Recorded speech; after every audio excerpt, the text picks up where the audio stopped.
Hello and welcome. You're watching News9 Live with me, Neha Khanna, and joining me in the studio is my colleague Krishna Kumar, as we're going to focus on the big developments that are taking place in politics in the Northeast. Well, there seems to be no end in sight to the political drama in Manipur. Amid mounting dissent against Chief Minister Biren Singh, yet another BJP legislator, P Brojen Singh, who represents the Wangjing Tentha constituency, has quit his government post. In a letter addressed to the Chief Minister, Brojen has cited personal reasons for resigning as the chairman of the Manipur Development Society. Worryingly for the Chief Minister, this is the third resignation in a span of just 1 week. A clear indication of growing discontent in the BJP's Manipur ranks. On the 13th of April, former cop and Hirok MLA Thokchom Radhesham Singh resigned as the Chief Minister's political advisor. 4 days later, Karam Sham, who represents the Langthabal constituency, followed suit and quit as the chairman of the Manipur Tourism Corporation. Both stated that a lack of responsibilities was the reason for their resignations. These three are among close to a dozen MLAs who are currently camping in Delhi to raise their grievances with the BJP central leadership. The events of the last few days have led the BJP Manipur unit to call a high-level meeting today.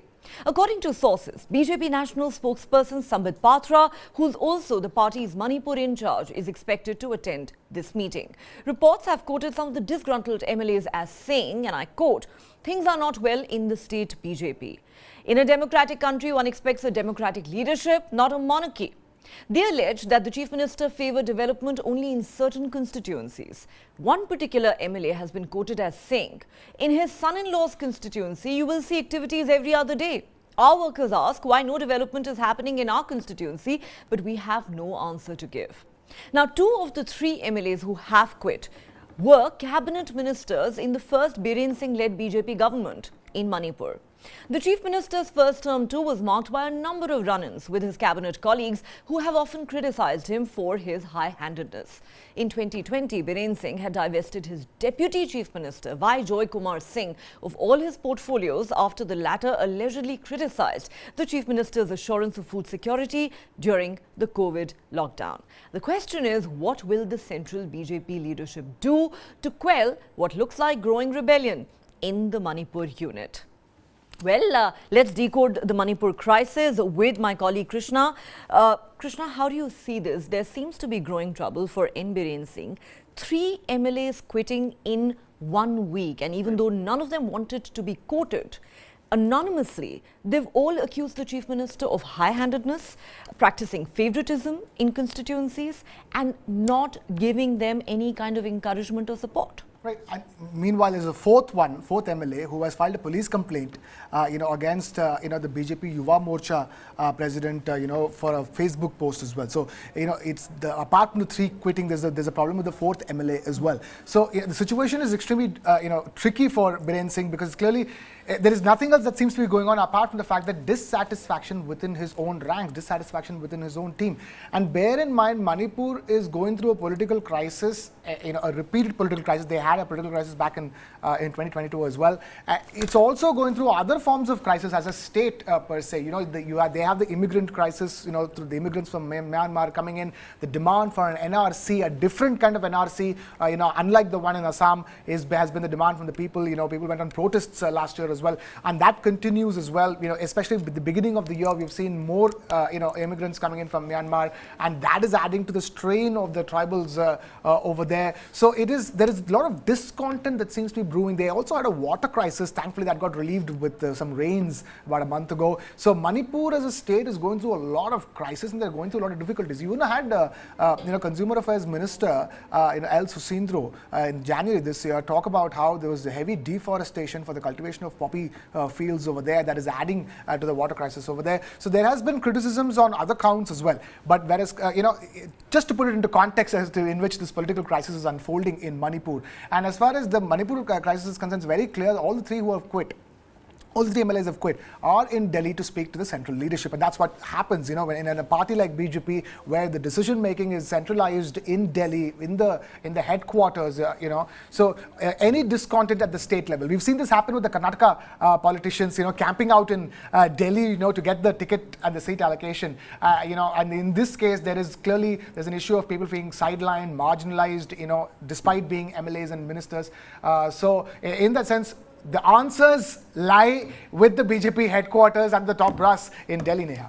Absolutely. So essentially, the disgruntled MLAs seem to be arguing, Krishna, that they feel marginalized and invisibilized. But the question really is, and you listed some very important reasons or factors that have led to this crisis for the Biren Singh government.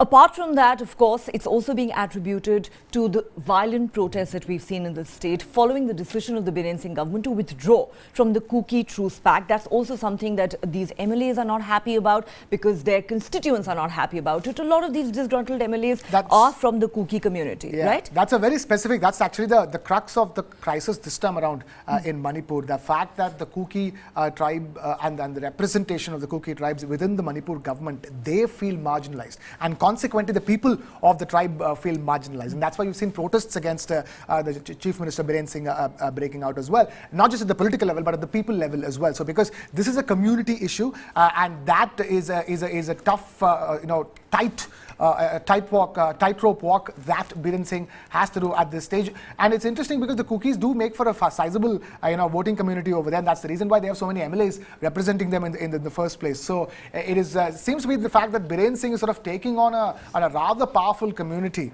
you know, within the state of Manipur, and that's sort of showing up, you know, in terms of trouble for his own survival as chief minister. As it were. And that now is the critical question, isn't it, Krishna? What does this mean for the chief minister? Yeah. It's interesting that even his first term was actually marked by a lot of controversies. He's always been accused of having a certain high-handed approach. Like I mentioned at the start of the show, he actually divested his deputy chief minister of all his portfolios in the first term because allegedly the latter had criticized him over certain issues. So tell me, what is new, you know, Neha? This is what happens with leadership across the you know, across the world. You know, you're talking about absolute power that everybody seems to be after, from Putin to Xi Jinping. You know, and you know, Manipur chief minister, you know, is just a human being at the end of the day. So in the sense that yes, this is the classic case that can happen even in a corporate scenario, a setup. You know, where there's a team leader and there's a bunch of team, you know, as a project leader and a bunch of team leads, and the team leads feel sidelined for their contributions, you know, and who they represent, you know, in that boardroom. So in that sense, you know, Biren Singh's moves at this stage clearly seem as if it has not gone down well with his own people. But the question is, will there be a crackdown on him by the central leadership of the BJP? That's the big question. Exactly. That is the big question. While you're right in pointing out that often, even in democracies, the lines between democracy and dictatorship often tend to blur. But what does this really mean for the future of the chief minister? Now, this is an issue that has to be settled at the end of the day by the central party leadership.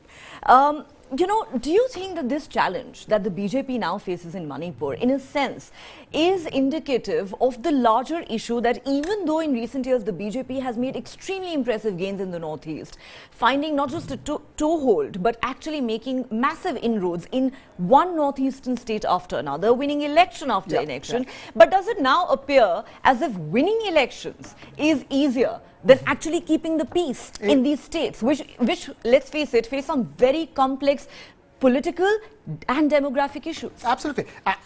Again, I would like to take the Karnataka example, another complex state where winning elections is one thing, but holding on to power is another thing altogether. Exactly. We've seen that unfold in Karnataka all the time, and the same applies for Manipur and so many of the northeastern states as well. So, fact of the matter is that the BJP has done some remarkable, has achieved remarkable in terms of electorally speaking in the northeast is something that you can't right away. But the fact of the matter is that, like any other big national party, it will continue to have skirmishes within its, you know, state franchises, if I may, and and it's all about how the central leadership handles these skirmishes for the long-term benefit of the party. Because at the end of the day, the people of Manipur are watching, so they would want to know answers and know what are the kind of moves that the central leadership of the BJP is taking, because that they've voted for brand BJP to bring Biren Singh to power. At the end of the day, he's the representative of brand BJP, or he's the representative of brand Modi, in fact, in Manipur. So the people are watching, so it'll be interesting to see how the central leadership responds. Absolutely. And final question before we wrap up this discussion, Krishna.